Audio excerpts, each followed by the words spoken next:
आई forex के साथ खाता खोलने के लिए कुछ तकनीकी कदम हैं। जैसे कि पहले आप कौन हैं, इसके बारे में कुछ बुनियादी जानकारी भरना और अपना विवरण दर्ज करना, जो पूरी तरह से गोपनीय है। लेकिन निश्चिंत रहें, हम इसमें आपका मार्गदर्शन करने के लिए यहाँ हैं, ताकि आप इसे एक ही बार में पूरा कर सकें, गूगल पर कोई भी प्रश्न पूछे बिना। ये कैसा रहेगा? आप सेटिंग मेन्यू में प्रदर्शित भाषा का चयन करके प्रश्नावली को अंग्रेजी या हिंदी में पूरा करना चुन सकते हैं। एक शीर्षक चुनकर शुरुआत करें, सिर्फ औपचारिकता के लिए। फिर अपना पहला नाम दर्ज करें। कृपया वही लिखें जो आपकी आईडी पर है, न कि आपका पसंदीदा उपनाम। फिर अपना अंतिम नाम भरिए और फिर आपका फ़ोन नंबर। फाइल में आपका फ़ोन नंबर होने से जमा या निकासी के मामलों में संचार आसान हो जाएगा, जैसे तेज समाधान के लिए आपका आईबैन नंबर प्राप्त करना। जब राष्ट्रीयता की बात आती है तो वह चुने जो आपके पहचान दस्तावेज से मेल खाता हो और नीचे दिए गए बॉक्स को चेक करें। यदि आप अपनी राष्ट्रीयता वाले देश में नहीं रहते हैं तो बॉक्स को चिन्हित ना करें, हम उस पर बाद में विचार करेंगे।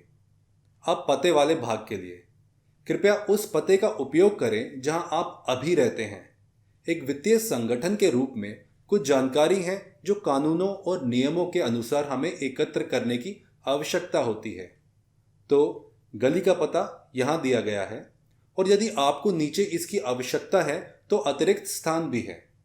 अपना जिप कोड और प्रांत या राज्य टाइप करें। आपको कैसे पता चलेगा कि यह उपयुक्त है? यदि आप अमेज़ॉन से ऑर्डर करते समय इसे शामिल करते हैं, ये सुनिश्चित करने के लिए कि डिलीवरी वालों को सही पता मिले, तो आपको इसे यहाँ भी शामिल करना चाहिए। अब हम पैसे के बारे में कुछ सवालों के जवाब में आते हैं, जो हमेशा अजीब होता है।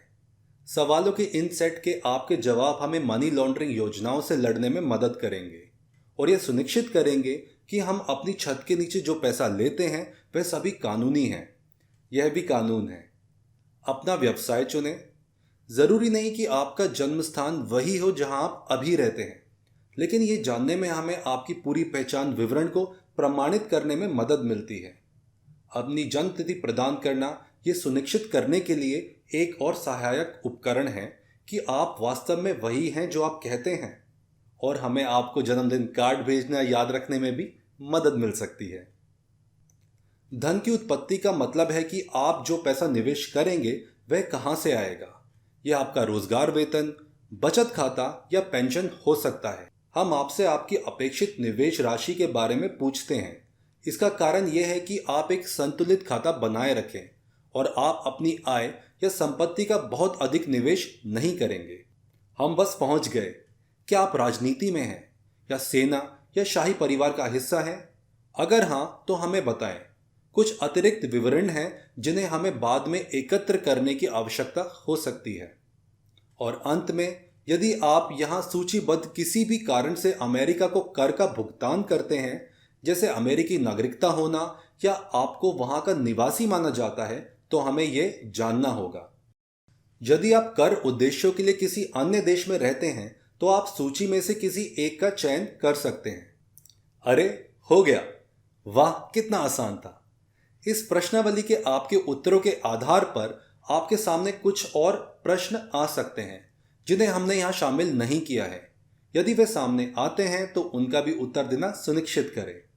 आई फॉरेक्स में हम सभी की ओर से हम आपके सभी व्यापारिक प्रयासों में सफलता की कामना करते हैं।